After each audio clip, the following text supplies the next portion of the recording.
I am so excited to share with you some tips for doing the floral phrases cards. We're using the floral phrases stamp set and the detailed floral thinlits. I love these, and you know, pictures just don't capture the beauty in these cards. I think you're going to use these products over and over and over. The beauty of it, any color, absolutely any color. So I chose to use in colors, so everyone is with a different in color. If you don't have those colors, and actually I think most of the stamping is in black. If you don't happen to have the colors that are needed, you could substitute anything probably. So you're good to go on that. But I'm not going to do any stamping, but I want to show you your big shot sandwiches and a few tips for using these dies, because I know some of you are really afraid, oh, I got little pieces in there yet, of these real intricate dies. So I'm going to give you a couple of tips. These are the 3 pieces that come with the detailed floral thinlits. And in your instructions, I talk about, or I refer to these as the large one, the small one, and the edge die. So you'll know what's what.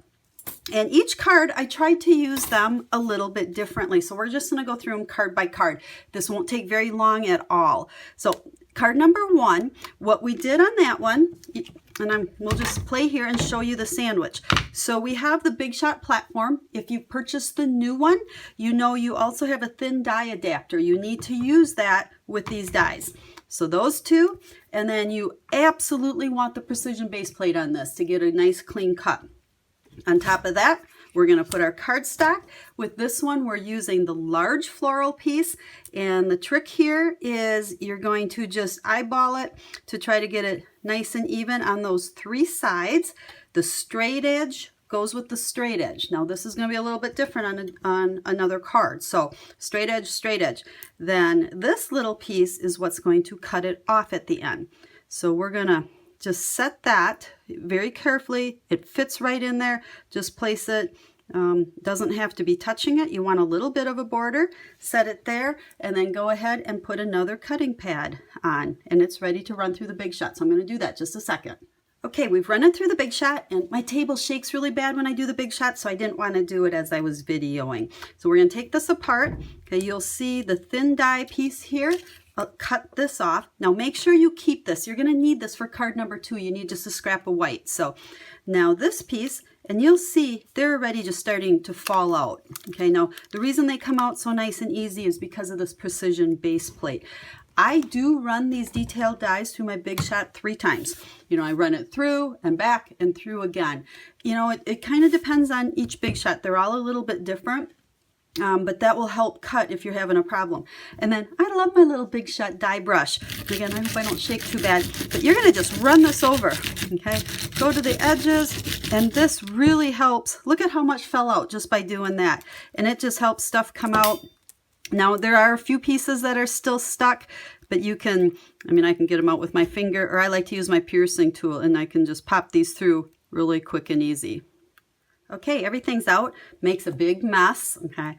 But I did a little trick on this card here just to probably drive some of you crazy. See these cute little white flowers that I added on there? Those came out of here. There's one right there, and there's one right there. So then you have to go on a little scavenger hunt and find them on your scraps. There they are. So I'm going to set those aside and then get rid of that.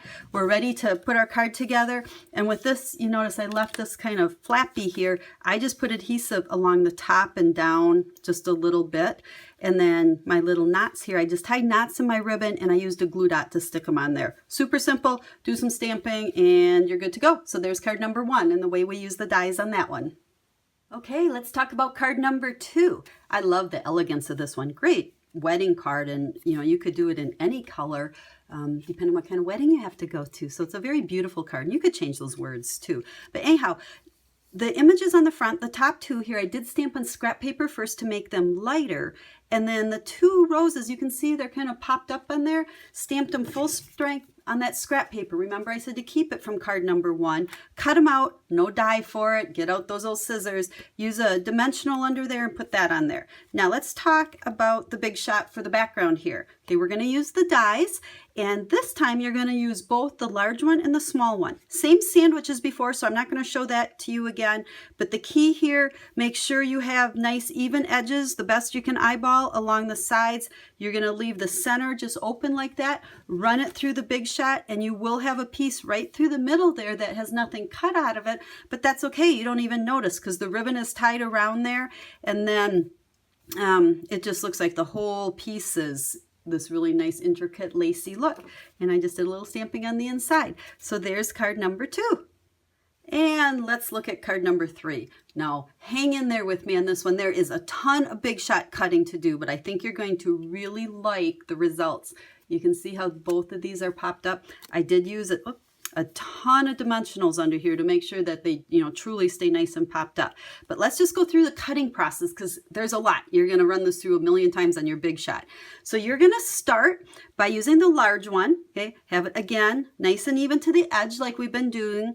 Use the edge one to cut it out. So after that's run through, you're going to essentially have a piece like this. Okay, and then you're going to have part of your paper left over. So what you're going to do then is take the piece that's left over and do the same sort of thing with the smaller die. So put that along the 3 edges. Once again, go ahead and use the edge one, put it through there, run it through the Big Shot. So you will have a small one and a large one. So we've done 2 cuts. Now, the next thing, you've got a piece then of the sugar plum cardstock, same size as the white. And this might get a smidgen tricky here, but it works really cool. So what you're going to do is just place this right on there. Hold it there. Okay, hold it with your finger, because you need to use the edge piece along the same. Now, if you want, you can really do it 2 different ways. I cut mine, you'll see here, so you don't see any of this pink color showing, okay? So what I did, when I held this on here, I took this and I put it, bumped it right up to it, and you can feel where the little cutting blade will catch. And I mean, you can feel it because you want it to cut even, exactly the same spot where that white is. So get it where you want it, hold it there, pull this away. Now put your plastic plate on. Hopefully it didn't move on you. You might want to use the magnetic plate, works really awesome for that. Put the plastic on and run it through. That will make this piece the exact same size as this piece, and you can just then adhere them together. Now, if it sticks out at all, looks like I cut that one pretty good, but let's just say you had a little bit sticking out there. That's okay. Just glue it down and take your scissors and trim that off. Then you're going to go through the exact same process with the small one. Put that small white piece that you cut out on top of the other part here and use this. And what I was going to show you, if you want a little bit of this pink or sugar plum sticking out over the white, when you line this up here, you can leave and it might even be easier because then it's not going to move on you. Leave a little bit there. So now when I cut it, it's a little bit bigger and you can put it on there. So you're going to have your 2 pieces, adhere them together, put a ton of pop dots on them or dimensionals, and go ahead and finish up your card. And let's see, yep, we stamped on the inside of that one as well. Now the 5th one, we're going to this time, I'm just going to talk about this one, but we're going to cut again down at the bottom part of your white. We're not using any edge piece at all because we want to keep all of this intact to stamp on. But then what I did is I just took, let me see if I can don't cringe. Yes, I'm going to tear it apart. Let's just tear it apart so you can see what I did. See the scrap I have down here? This needs to come up. Yikes. That's okay. What I did is I just took a funny little scrap, and this wasn't together at the time, but I held it, okay, to cover up the rose and just kind of put it in there. And if it was sticking out, I held it and I went in there with my little scissors underneath and I snipped it to get it to fit perfect, which that was kind of silly of me because I'll probably never get it to fit in there again. Oh, maybe I can. Ah, look, it's going to go right there. So I'm going to adhere that back down and we're going to be good to go. So you just got to kind of monkey with it just to get enough of that color underneath for the one flower, because I thought that was kind of pretty. So there's that one. And then in your instructions, I did throw in a bonus card. You're not getting this cardstock in your card kit. However, because I was using the in colors and I had used 4 of them, I just felt like I needed to do the 5th one. So here's the 5th card done, very much the same as our white one here, but I put the emerald underneath it so that you'd have that pretty color coming through. So there are the cards that go with this month's stamp of the month or stamps in the mail. And floral phrases and detailed floral thinlits. I hope you love them as much as I do, because they just make some absolutely gorgeous cards that I know when you give these to people, they're gonna go, wow, because, and you know, they look beautiful, but they truly don't take long at all to make them. So if you have any questions at all, make sure you ask me. And if I can help you with anything, get a hold of me. I'd be happy to help you. And if you need to place an order for any more Stampin' Up! Products, go to my website at klompenstampers.com. Other than that, have a fabulous month, guys, and I hope to see you in the mail again next month.